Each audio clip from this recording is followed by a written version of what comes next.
Welcome back to the Wireless Threat Podcast series sponsored by Bastille Networks. I'm Adrian Sanabria, and joining me is John Bundy. In this podcast series, we explore a new class of device or threat in each episode. We help you understand the threat, walk through some real-life scenarios, and even do the occasional live demo, which I believe we will be attempting today. So wish us luck. Ultimately, the goal is to answer the question, should you be worried about this? This week, we're discussing the Flipper Zero. Let's get started.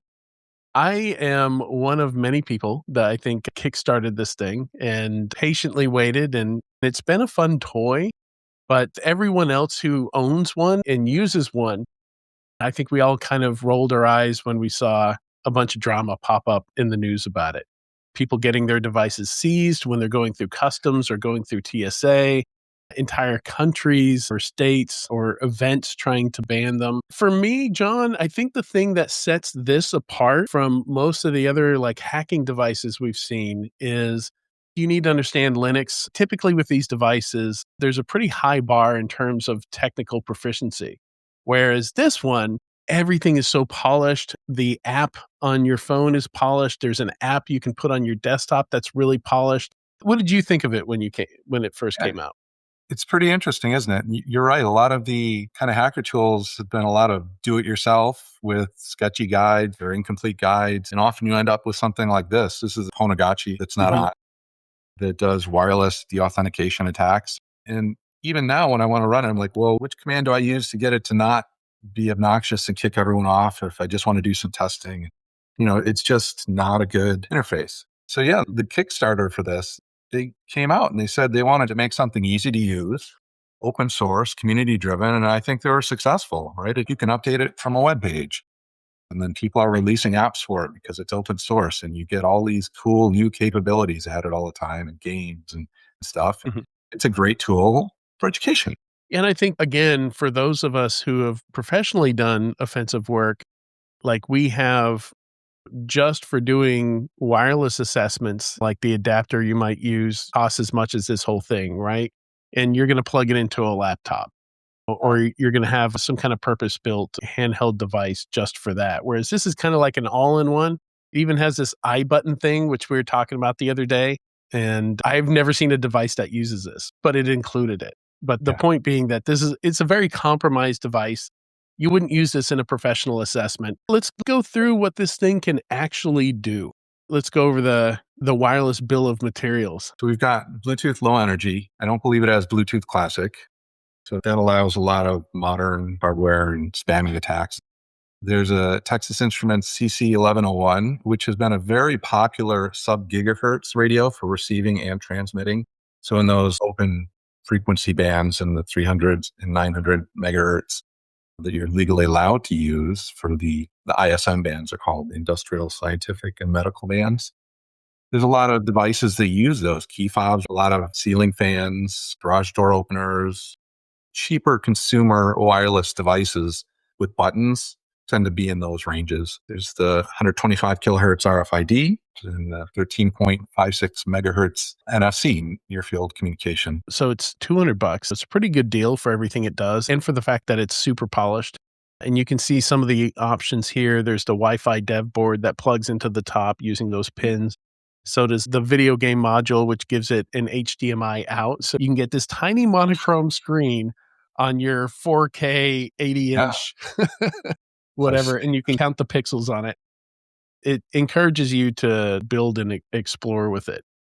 Yeah, every capability it has, you can do with other tools that are probably better at it, right? Yeah. Because of the size, there's really no antenna to speak of.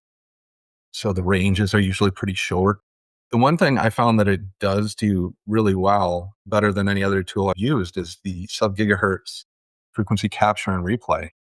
They've made it so easy to just find a frequency, capture it. You can see it being captured and then replay it. In some cases, it'll even decode it for you and allow you to just create your own command from that. It doesn't have Wi-Fi on it. So you're going to either get that Wi-Fi board, which is limited to 2.4 gigahertz, or you're going to use a better Wi-Fi adapter and a computer. I have used it to troubleshoot some things. We had some lights that were built into some entertainment centers and it kept turning on. And we were trying to figure out why every time somebody walked upstairs, they'd turn on all by themselves. So we were able to use this to hone in on what frequency it was using. And I'm amazed. I tested it out yesterday with my lights here on a ceiling fan, and I didn't know what frequency it's on. Usually you either look at the back of your device and there's an FCC ID and you find out what frequencies it uses, and like, okay, finally you get near there, but then you have to find it.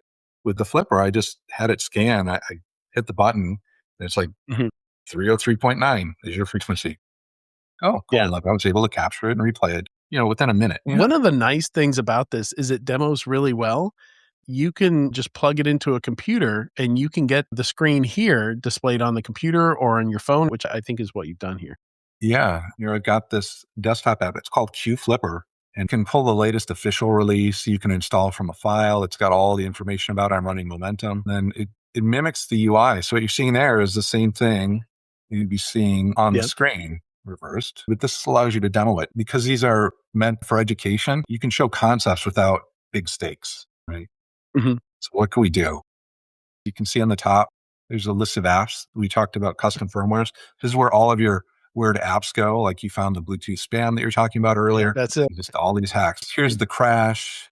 Here's a nearby action. Here's a nearby device for pairing. There's this sub gigahertz menu here. And like I said, it's got read raw. It's got a frequency scan that lets you find the right frequency. I've got it here saved. I just called it Office Light and I can emulate it. And it shows you, it actually decoded it. It knew the encoding scheme and it said, oh, here's actually the bits that were sent. Like I don't know the protocol well enough to tell you what those mean, but rather than send the raw capture over and over, it's like, oh, I actually know how to recreate the waveform now because I'll do it. And so I'll get a nice clean waveform. Like when you capture, you might get a little bit of noise in there and sometimes it works and you have to hit the button again because it didn't work. This will make sure that it generates a clean sample. So the light's just above my head there. And if I hit the circle, the middle button to send it, you might see the light change. So there it goes. Yep. Yeah. There it is. And I can hit it again and off it goes. So it was as easy as taking this remote, holding it next to there, hitting a button while I was finding the frequency and then going to read it. Let's try the raw because I haven't done that for a while. And it's already on the right frequency. That's good. So if I hit the little middle button again to record, it's recording, and hold this up and I'll hit the button. Yeah, there it is. Let go of the button and it goes off. And I'm holding it and this actually dims it and it'll make it brighter.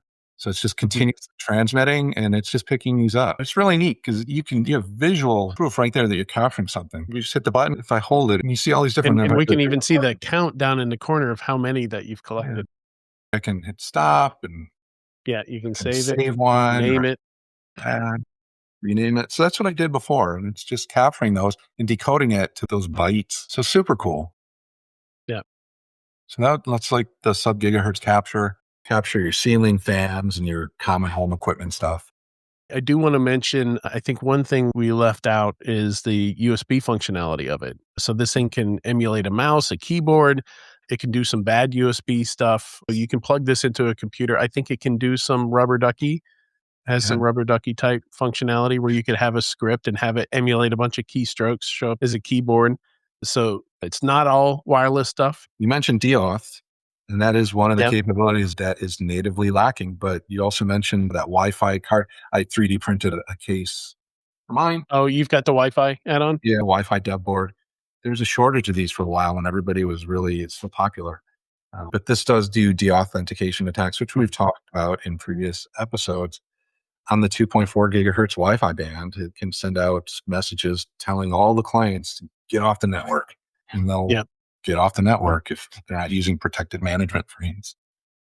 2.4 seems pretty limiting, but again, if we're going to tie this back to enterprise threats, a lot of your IoT, industrial IoT stuff is likely only using 2.4 because it doesn't need a lot of bandwidth, but it does need a strong signal that travels well, which is the downside of 5 gigahertz is that you don't get as much distance with it, but you do get more bandwidth. Yeah, exactly right. So very good at that. But like we said, the range on the NFC and the RFID very low. So it's hard to clone badges. For the MyFair Classic, it can decrypt those and emulate them, I believe. But the range is just so bad. Where the Proxmark, you've got longer range antennas. You can use other antennas that have It's modular. Yeah, you can add to it. The The BLE, again, because there's no antenna, it's going to be a little less limited where you can buy a BLE adapter with an antenna and get to 100, 300 feet easily. Yeah. There's all sorts of rubber ducky attacks, and some are a little more discreet than walking around with a white and orange flipper and trying to plug it into a computer, right? There's a lot that are disguised as flash drives or like a USB accessory, like a fan or a light that you'd plug in. You can embed them in those. Those are more likely to be used in actual exploitation. So about 2 or 3 years ago at DEF CON, there was this BLE spam attack released on Apple device, you might remember it, where it would cause pop-ups. And so what this was the vendors, so Apple, Google, Samsung, Microsoft all do this now. In order to make it easier for people to pair Bluetooth devices, that's always been a challenge, right? Going back is you got to put it in pairing mode. Then you got to go over here. You got to enter some digits. You got over here, hit yes or no. I always try to make that easier. And the easier you make it, the less security you usually have.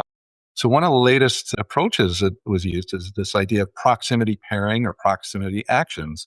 What that is if you get close enough to a Bluetooth peripheral, your phone would realize based on the signal strength that, hey, this device is pretty close. I should alert the user that this device is nearby and you can interact with it. You could pair to it. So that's like the fast pairing sort of concept. Or you might configure it if it's an Apple TV or some new device. So a nearby action might pop up. And so the idea of the spam is you just take those messages, which are unencrypted Bluetooth low energy advertisements, and you just duplicate them. And then you change a little bit about it and transmit it again. And each time you transmit, it's like a new device just showed up in your phone. Yeah. It's just showing pop-up after pop-up after pop-up.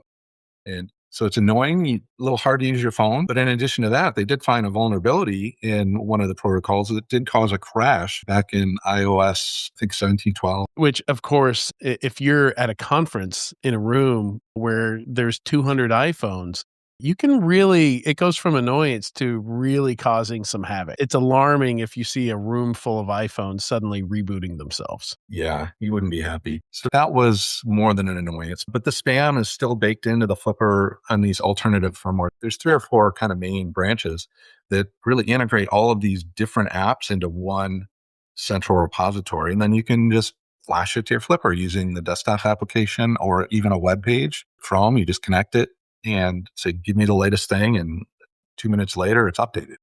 And so some of these applications include the Bluetooth spam, that crash. So the first one's for Apple. There's Android spam. There's Samsung spam. Have an option that says the kitchen sink, flood all attacks at once. All of them. Yeah. That lights up everything. It goes through every protocol, every message, randomizes bits and pieces, and it blasts it out at a high power, the highest power it can. So as many devices will pick it up. Yep. There are ways to turn that off on your phone and on Windows. Yeah. It seems to have died down. It was really popular for a while, right? Apparently, it did mess with other devices that use Bluetooth, namely infusion pumps. So like an insulin infusion pump, it crashed somebody's pump where somebody was messing around with that, and they were able to recover it to, I don't know what they had to do, reboot it or something like that. I mean, that's the danger of somebody hitting the equivalent of Autopwn and Metasploit on a device like this. Is lots of things use Bluetooth that you wouldn't think of or even be aware of. So you actually don't know what kind of damage you're going to do. Yeah, especially when you hit that kitchen sink, right? Because there's some. Yeah, I didn't even go through the list. Like I'm that guy. I didn't even look through all 11 things before just hitting kitchen sink. That's for me. Yeah. No, those all should be targeted to specific phones and operating systems. So I'm a little surprised about this insulin pump, but it's certainly possible with that flood of traffic. It may not have been this specific attack. Yeah. It may have been some other payload. I mean, you're just fuzzing the wireless airwaves, right? Exactly. So unintended consequences are a thing. And even if it wasn't from the kitchen sink, it would be because of the nature of the device, someone could create an app that does send that message that causes a problem for a device. Thankfully, I haven't seen too many of those. Most of them have been more of the prank sort of level things like these, including the IR. The most use I've found for that is to change the volume or mute TVs or turn them all off. Yeah. If you want to learn how to solder, there's a fun kit you can get, and it's how I learned how to solder, called TV Be Gone. Yeah. And that's just one function on this thing out of the many things it does. But I do somewhere in a drawer have a standalone TV Be Gone, which you just press one button and it sends every known off code power code for every known TV in sequence. Yeah. So within a couple seconds, pretty much every TV within range of that will turn off. And I don't recommend going into a sports bar during a pay-per-view game or like MMA fight or something like that and using something like this. If they figure out it's you, it's It's they're not not going to be happy. super discreet, the white and orange. I think people are really have seen a lot of this in the media, know what they are. There's been a lot of So fear, uncertainty, doubt around it's it. easy to get in trouble with them, as somewhat innocent they are. They do make some hacks a little bit easier than maybe they should be. But I think really where they hit the headlines and where we saw a lot of the bans come in is the rolling code attacks. Let's talk about the myth that you can steal a car. Bottom line is, you're not going to be able to start the car. Very unlikely because that uses different technology. Public-private key pair with Mobilizer. but between with the immobilizer in the ignition with the key. So this doesn't do anything with that. The attacks against that are relay attacks where you simulate the key. Somebody stands next to your bedroom or wherever in the house you have the key to get close to the key itself. And then somebody else has the receiver for that and replays. So it makes it seem like the key's Relays right it, inside the car next to the ignition. This cannot do that. If you go look up how that works, those are big panel antennas. It's really big kit that you need to do that. That's not something that's going to fit into your pocket. What can these do, Joff? Yeah, so there's kind of three basic attacks that we can go through with these key fobs. And these are in the sub-gigahertz range that we talked about. Historically, I guess the easiest thing to talk about is a replay attack, like you mentioned, is you see the transmission, you copy it, and then you just send it out again. Maybe you don't have any understanding of what it is, but you saw it, you captured it, you replayed it. This works for simple devices that don't change that transmission sequence from press to press. So simple devices like my ceiling fans and lights, you hit a button, it sends the same code out and every time. So I can capture it and now I can send the same code out. That's just called a replay attack. Most cars realize that, that's not a good idea. And so they implement something called rolling codes. So a rolling code means that the transmitter and the receiver are kind of in sync. They have a pattern of codes that they're going to use and they burn through them as they use them. They burn it and it can't be used again. That prevents a replay, right? So if you send your first transmission and its code is like A, the receiver is like, I'm expecting an A, I see an A, great. Next one's going to be B. So if I see A again, I'll just ignore it. So you try to capture A, you try to replay it, you can't replay it. Then RollJam came about, and that was about 2015, about 10 years ago. RollJam says, you know what? Because the receiver is burning these codes once they're used, what if I jam it so that the receiver doesn't hear that code and then I capture it? Now I have a code that hasn't been used. Oh, that's great. But the user still wants to get into his car. He's going to hit the unlock button again, right? That's what we all do. It doesn't work. You hit the button again. Code B goes out. You capture that one as well and jam it. Now you have two codes. Now you replay the first code, code A gets burned, door unlocks, the user's happy, away they go. You still have B that hasn't been used. But think of how you have to do that. You have to jam the receiver. So you have to have some equipment on the car or near the car, but you still have to pick out the transmission and capture it cleanly. Really difficult to do, but theoretically possible. Probably not going to be something that's done in the real world. Flipper can't do that. But about a year or two ago, there's some noise about more attacks on cars. And this one, there was a paper called Rollback. In this one, they found that the receiver could be convinced to go back in time, to roll back to a previous sequence. If you had enough sequences in a row, if you had A, B, and C, if you could prove that you had those, you're like, oh, well, I must have just got out of sync with my transmitter. It's got 3 legitimate codes in a row that I expected, even though they were 100 codes ago. I'll just sync back to that and we'll start back over at A, B, and C. And so how that would work is if you could get 2 to 5 clean captures in a row in the sequence, these vulnerable receivers, you could go back and hit those 3 to 5 and it would roll back to those. And then you can continue to use whatever else you've captured in that future sequence again. You could do that over and over again. You could just roll the receiver back to the initial state. So that capability or something similar to that is being sold in these kind of special firmwares that are in the black market.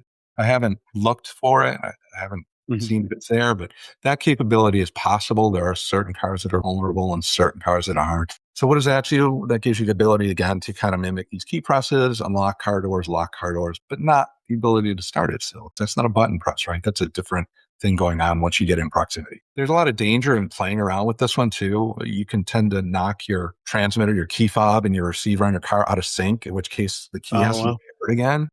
And it's not like Bluetooth pairing. Sometimes you have to go back to your mechanic. You might do something with all these flippers, and you're like, oh, I want to try to do something. You turn off your TV. Great, that was fun. Let's escalate. Let's try something more fun. Let's see if I can open my car door. That was fun. And probably most of those are going to be people doing it to themselves, just trying to get the hack to work. Right? Yeah, because they're curious. I'm a big picture kind of guy, and I study a lot of breaches and crimes. Generally, you don't find super patient criminals, right? If you're going to commit Grand Theft Auto, you don't want to go out there with something that might work or that's going to take 15 to 30 minutes or that's really obvious when you do it.